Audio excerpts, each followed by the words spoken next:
Track पर फिर लेके आया आज ਤੁਹਾਡੇ ਸਾਹਮਣੇ ਸ਼ੀਸ਼ ਆਸਨ। ਸ਼ੀਸ਼ ਆਸਨ ਦੇ ਲਈ ਸਭ ਤੋਂ ਪਹਿਲਾਂ ਆਪਾਂ ਗ੍ਰਿਪ ਦੀ ਗੱਲ ਕਰਾਂਗੇ। ਆਪਣੇ ਦੋਨੇ ਹੱਥਾਂ ਨੂੰ ਇੱਦਾਂ ਜੋੜਨਾ। ਇਹ ਫਸਟ ਜਿਹੜਾ ਗ੍ਰਿਪ ਹੈ, ਆਪਣੇ ਦੋਨੇ ਹੱਥਾਂ ਨੂੰ ਇੱਕ ਦੂਜੇ ਉੱਪਰ ਰੱਖ ਕੇ, ਇਹ ਗ੍ਰਿਪ ਦੀ ਸੈਕਿੰਡ ਟੈਕਨੀਕ ਹੈ, ਪਰ ਅਸੀਂ ਪ੍ਰੈਫਰ ਕਰਾਂਗੇ ਹੱਥਾਂ ਉਂਗਲੀਆਂ ਨੂੰ ਕ੍ਰੋਸ ਕਰਕੇ ਇੱਦਾਂ ਪਕੜਨਾ। ਇਹ ਜਿਹੜਾ ਫਸਟ ਗ੍ਰਿਪ ਹੈ ਇਹ ਸਿਰ ਦੇ ਉੱਪਰ ਰੱਖਣਾ ਹੈਗਾ।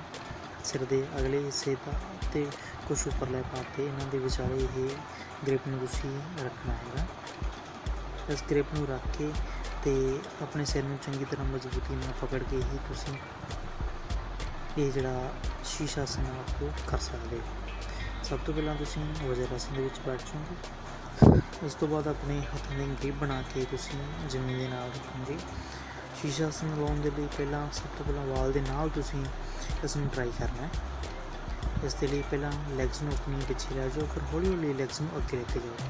ਪਿੱਛੇ ਲੈਗਸ ਅੱਗੇ ਲੈਗਸ, ਇਹ ਵਾਲੀ ਮੂਵਮੈਂਟ ਹੈ ਤੁਹਾਨੂੰ ਸ਼ੀਸ਼ ਆਸਨ ਲਗਾਉਣ ਦੇ ਲਈ ਹੈਲਪਫੁਲ ਹੋਵੇਗੀ। ਇਸ ਲਈ ਸ਼ੀਸ਼ ਆਸਨ ਜਦੋਂ ਵੀ ਲਗਾਉਣਾ ਹੋਵੇ ਇਹ ਮੂਵਮੈਂਟ ਜ਼ਰੂਰੀ ਹੈ। ਫਿਰ ਉਸ ਤੋਂ ਬਾਅਦ ਆਪਣੀ ਇੱਕ ਲੈਗ ਉੱਪਰ ਚੱਕ ਕੇ ਇੱਦਾਂ ਮੂਵਮੈਂਟ ਕਰੋ। ਇਹ ਜਿਹੜੀਆਂ ਮੂਵਮੈਂਟਸ ਹੈਗੀਆਂ ਤੁਹਾਨੂੰ ਸ਼ੀਸ਼ ਆਸਨ ਲਗਾਉਣ ਦੇ ਲਈ ਬੇਸਿਕ ਮੂਵਮੈਂਟ ਹੈਗੀਆਂ ਜੋ ਜ਼ਰੂਰੀ ਨੇ। ਇਹਨਾਂ ਮੂਵਮੈਂਟਸ ਦੇ ਨਾਲ ਹੀ ਤੁਸੀਂ ਸ਼ੀਸ਼ ਆਸਨ ਵਧੀਆ ਤਰੀਕੇ ਨਾਲ ਲਗਾ ਸਕਦੇ ਹੋ। ਇੱਕ ਵਾਰ ਫਿਰ ਉਸ ਤੋਂ ਬਾਅਦ ਇੱਕ ਲੈਗ ਉੱਪਰ ਰੱਖ ਕੇ ਹਲਕਾ ਇੱਦਾਂ ਕਿੱਕ ਕਰਨੀ ਹੈ ਉੱਪਰ ਨੂੰ। ਜਦੋਂ ਤੁਸੀਂ ਇੱਦਾਂ ਉੱਪਰ ਨੂੰ ਕਿੱਕ ਕਰੋਗੇ ਤਾਂ ਤੁਹਾਡਾ ਬੋਡੀ ਦਾ ਬੈਲੈਂਸ ਹੈ ਉੱਪਰ ਵੱਲ ਜਾਊਗਾ ਅਤੇ ਤੁਸੀਂ ਸ਼ੀਸ਼ ਆਸਨ ਵਧੀਆ ਤਰੀਕੇ ਨਾਲ ਲਗਾ ਸਕਦੇ ਹੋ। ਠੀਕ ਹੈ। ਇਸ ਤੋਂ ਇਲਾਵਾ ਫਿਰ ਦੁਬਾਰਾ ਅਸੀਂ ਟਰਾਈ ਕਰਦੇ ਹਾਂ। ਇੱਦਾਂ ਕਿੱਕ ਕਰਕੇ ਫਿਰ ਤੁਸੀਂ ਸੈਕਿੰਡ ਟਾਈਮ ਹੌਲੀ ਹੌਲੀ ਜ਼ਿਆਦਾ ਲੰਮੀ ਕਿੱਕ ਹੈ ਲਗਾਉਣੀ ਸ਼ੁਰੂ ਕਰਨੀ ਹੈ। ਤੁਹਾਡਾ ਜਿਹੜਾ ਪੈਰ ਹੈ ਉਹ ਬੋਲ ਦੇ ਨਾਲ ਟੱਚ ਹੋਣਾ ਚਾਹੀਦਾ। ਫਿਰ ਟੱਚ ਕਰਕੇ ਆਪਣੀ ਦੂਸਰੀ ਲੱਤ ਨੂੰ ਵੀ ਉੱਪਰ ਲੈ ਕੇ ਕੁਛ ਦੇਰ ਇਸ ਪੋਜੀਸ਼ਨ ਦੇ ਵਿੱਚ ਰੁਕੋਗੇ, ਫਿਰ ਵਾਪਸ ਆ ਜਾਓਗੇ। ਇਸ ਪੋਜੀਸ਼ਨ ਦੀ ਪਹਿਲਾਂ ਤੁਸੀਂ ਟਰਾਈ ਕਰਨੀ ਹੈ ਬੋਲ ਦੇ ਨਾਲ। ਫਿਰ ਉਸ ਤੋਂ ਬਾਅਦ ਹੌਲੀ ਹੌਲੀ ਜਦੋਂ ਡੇ ਬਾਏ ਡੇ ਤੁਸੀਂ ਇਸ ਚੀਜ਼ ਦੀ ਪ੍ਰੈਕਟਿਸ ਕਰੋਗੇ ਤਾਂ ਤੁਸੀਂ ਇਸ ਆਸਨ ਨੂੰ ਲਗਾ ਸਕਦੇ ਹੋ। ਹੁਣ ਜਿਹੜਾ ਸੈਕਿੰਡ ਤਰੀਕਾ ਤੁਹਾਨੂੰ ਦੱਸਣ ਜਾ ਰਿਹਾ, ਸੈਕਿੰਡ ਤਰੀਕੇ ਦੇ ਵਿੱਚ ਤੁਸੀਂ ਆਪਣੀ ਜਿਹੜੀ ਲੈਗਸ ਹੈ ਉਹ ਇੱਦਾਂ ਫੋਲਡ ਕਰਕੇ ਉਹਨਾਂ ਨੂੰ ਰੱਖਣਾ ਹੈਗਾ। ਇੱਕ ਲੈਗ ਉੱਪਰ, ਦੂਸਰੀ ਲੱਤ ਉੱਪਰ, ਇੱਕ 1 2, ਠੀਕ ਹੈ। ਫਿਰ ਉਸ ਤੋਂ ਬਾਅਦ ਦੋਨੇ ਲੱਤਾਂ ਉੱਪਰ ਚੱਕਣ ਦੀ ਕੋਸ਼ਿਸ਼ ਕਰਨੀ ਹੈ। ਥੋੜ੍ਹੀ ਦੇਰ ਇੱਦਾਂ ਤੁਸੀਂ ਪ੍ਰੈਕਟਿਸ ਕਰਦੇ ਰਹਿਣਾ ਹੈਗਾ ਕੁਛ ਦੇਰ ਤੱਕ। ਇਹ ਦੂਸਰਾ ਤਰੀਕਾ ਸੀ, ਠੀਕ ਹੈ। ਉਸ ਤੋਂ ਬਾਅਦ ਫਿਰ ਤੁਸੀਂ ਕਿੱਕ ਦੇ ਨਾਲ ਉੱਪਰ ਜਾਣਾ ਹੈਗਾ। ਜਦੋਂ ਤੁਸੀਂ ਇਸ ਪੋਜੀਸ਼ਨ ਦੇ ਵਿੱਚ ਰੁਕਣ ਲੱਗ ਪਏ, ਚਾਹੇ ਤੁਸੀਂ ਇੱਕ ਪੈਰ ਚੱਕਿਆ ਦੂਸਰਾ ਪੈਰ ਚੱਕਿਆ, ਇੱਦਾਂ ਵਾਲ ਦੇ ਨਾਲ ਪੈਰ ਲਗਾ ਕੇ ਫਿਰ ਉਸ ਨੂੰ ਸਿੱਧਾ ਕਰ ਸਕਦੇ ਹੋ। ਠੀਕ ਹੈ। ਇਸ ਤਰੀਕੇ ਦੇ ਨਾਲ ਤੁਸੀਂ ਜਿਹੜਾ ਸ਼ੀਸ਼ ਆਸਨ ਹੈ ਉਹ ਟਰਾਈ ਕਰ ਸਕਦੇ ਹੋ।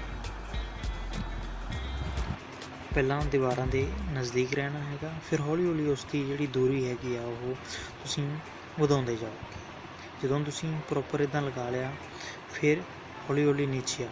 ਠੀਕ ਹੈ। ਪਹਿਲਾਂ ਇਸ ਚੀਜ਼ ਦੀ ਪ੍ਰੈਕਟਿਸ ਕਰਨੀ ਹੈਗੀ ਹੈ।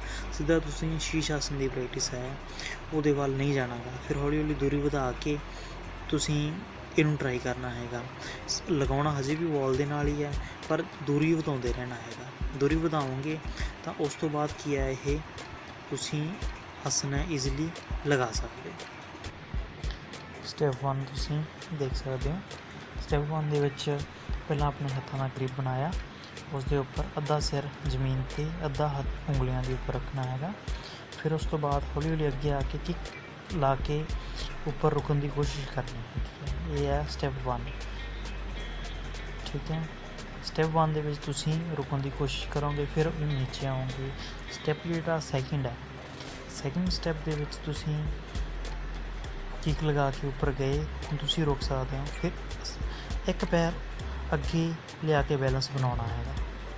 ਥਰਡ ਸਟੈਪ ਦੇ ਵਿੱਚ ਜਦੋਂ ਤੁਸੀਂ ਜਾਓਗੇ ਕਿੱਕ ਕਰਕੇ ਉੱਪਰ ਗਏ, ਉੱਪਰ ਕਰਨ ਤੋਂ ਬਾਅਦ ਆਪਣਾ ਦੂਸਰਾ ਪੈਰ ਵੀ ਉੱਥੇ ਲਿਆਉਣ ਦੀ ਕੋਸ਼ਿਸ਼ ਕਰਨੀ ਹੈ। ਦੂਸਰਾ ਪੈਰ ਬੈਲੈਂਸ ਬਣਾਉਂਦੇ ਹੋਏ ਤੁਸੀਂ ਇਸ ਆਸਨ ਨੂੰ ਲਗਾ ਸਕਦੇ ਹੋ। ਪਹਿਲਾਂ ਤੁਸੀਂ ਵਾਲ ਦੇ ਨਜ਼ਦੀਕ ਲਗਾਉਣਾ ਹੈਗਾ, ਠੀਕ ਹੈ। ਫਿਰ ਹੌਲੀ ਹੌਲੀ ਤੁਸੀਂ ਡੇ ਬਾਏ ਡੇ ਪ੍ਰੈਕਟਿਸ ਦੇ ਨਾਲ ਇਹਨੂੰ ਵਾਲ ਤੋਂ ਦੂਰ ਕਰਕੇ ਲਗਾ ਸਕਦੇ ਹੋ। ਜਦੋਂ ਤੁਸੀਂ ਡੇ ਬਾਏ ਡੇ ਪ੍ਰੈਕਟਿਸ ਕਰਕੇ ਵਾਲ ਤੋਂ ਦੂਰ ਲਗਾਓਗੇ ਤਾਂ ਤੁਸੀਂ ਇਸ ਆਸਨ ਨੂੰ ਲਗਾ ਸਕਦੇ ਹੋ ਵਧੀਆ ਤਰੀਕੇ ਦੇ ਨਾਲ। ਠੀਕ ਹੈ। ਇਹ ਦੇਖੋ ਹੁਣ ਵਾਲ ਤੋਂ ਦੂਰ ਅਸੀਂ ਇਸ ਆਸਨ ਨੂੰ ਹੌਲੀ ਹੌਲੀ ਇਸ ਆਸਨ ਦੇ ਵਿੱਚ ਜਾਣਾ। ਥੋੜ੍ਹੀ ਦੇਰ ਉਸ ਦੇ ਵਿੱਚ ਰੁਕੋ ਅਤੇ ਸਟਾਰਟਿੰਗ ਦੇ ਵਿੱਚ ਤੁਸੀਂ ਜ਼ਿਆਦਾ ਦੇਰ ਤੱਕ ਨਹੀਂ ਰੁਕ ਸਕਦੇ ਗੇ, ਹਲਕੇ ਟਾਈਮ ਦੇ ਲਈ ਤੁਸੀਂ ਇਸ ਆਸਨ ਦੇ ਵਿੱਚ ਰੁਕ ਸਕਦੇ ਹੋ। ਹੌਲੀ ਹੌਲੀ ਇਸ ਆਸਨ ਦੇ ਵਿੱਚ ਆਪਣਾ ਸਮਾਂ ਵਧਾਉਂਦੇ ਜਾਓ।